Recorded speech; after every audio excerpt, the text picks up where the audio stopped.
Halo Sobat Ilmu, selamat datang kembali di Epidemiolog Muda.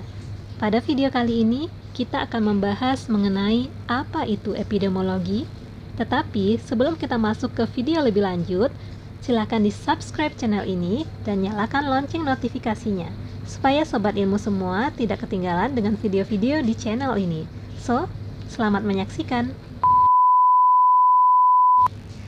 Epidemiologi adalah salah satu cabang ilmu di bidang kesehatan. Cabang ilmu ini dianggap sebagai ilmu dasar dalam kesehatan masyarakat. Istilah epidemiologi mungkin masih jarang didengar jika dibandingkan dengan cabang ilmu kesehatan lainnya seperti kedokteran, keperawatan, dan kebidanan.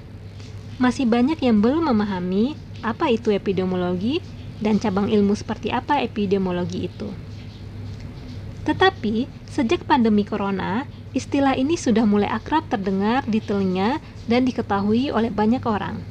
Pemberitaan di berbagai kanal media, baik melalui media elektronik, cetak maupun digital, banyak menginformasikan kutipan tanggapan para ahli epidemiologi atau yang dikenal dengan epidemiolog terhadap kejadian pandemi corona.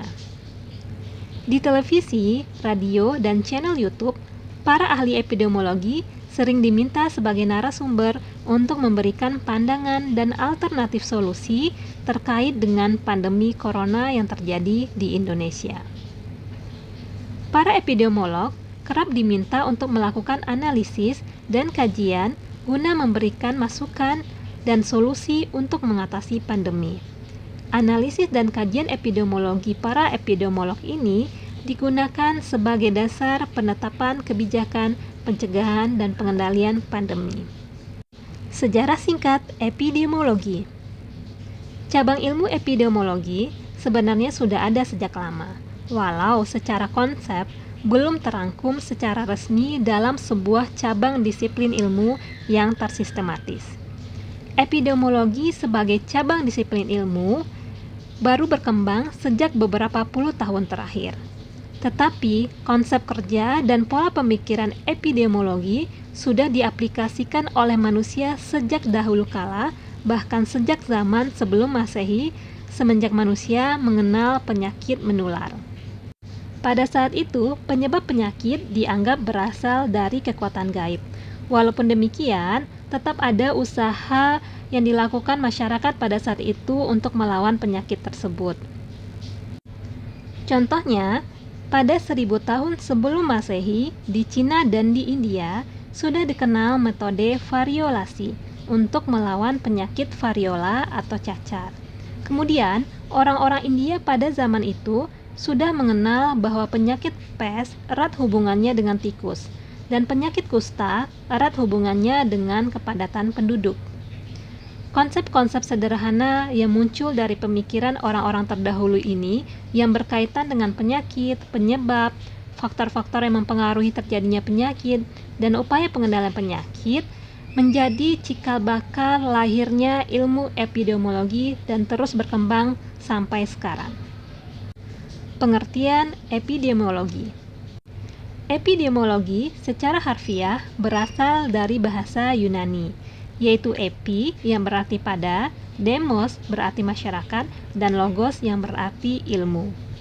Jadi, secara harfiah, epidemiologi berarti ilmu yang mempelajari hal-hal atau kasus-kasus yang terjadi pada masyarakat. Pengertian epidemiologi ini terus berkembang dan terus disempurnakan.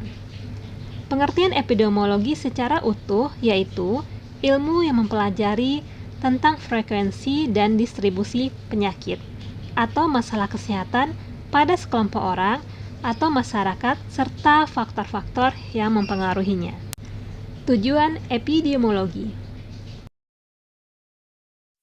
Ilmu epidemiologi ini ditujukan untuk mengetahui gambaran penyakit atau masalah kesehatan. Penyebabnya apa, pola yang terjadi di masyarakat bagaimana, dan faktor-faktor lain yang mempengaruhinya. Timbul pertanyaan, jika ini sudah diketahui, apa manfaatnya? Dengan adanya data yang dianalisis menjadi informasi, bisa dijadikan dasar dalam upaya pencegahan dan pengendalian penyakit atau masalah kesehatan tersebut. Selain itu, dengan diketahui gambaran penyakit, frekuensi, dan distribusinya, bisa dilakukan prediksi perkembangan penyakit dan masalah kesehatan ke depannya, sehingga bisa dijadikan dasar pengambilan kebijakan dan keputusan untuk mencegah terjadinya kejadian yang sama atau mencegah meluasnya efek yang ditimbulkan penyakit atau masalah kesehatan. Data dan hasil analisis epidemiologi juga bisa digunakan sebagai dasar perencanaan program, perhitungan kebutuhan layanan kesehatan, logistik, dan hal-hal lain yang dibutuhkan dalam upaya pencegahan dan pengendalian penyakit. Demikianlah video kali ini, semoga bermanfaat, dan sampai jumpa lagi di video selanjutnya. Dadah!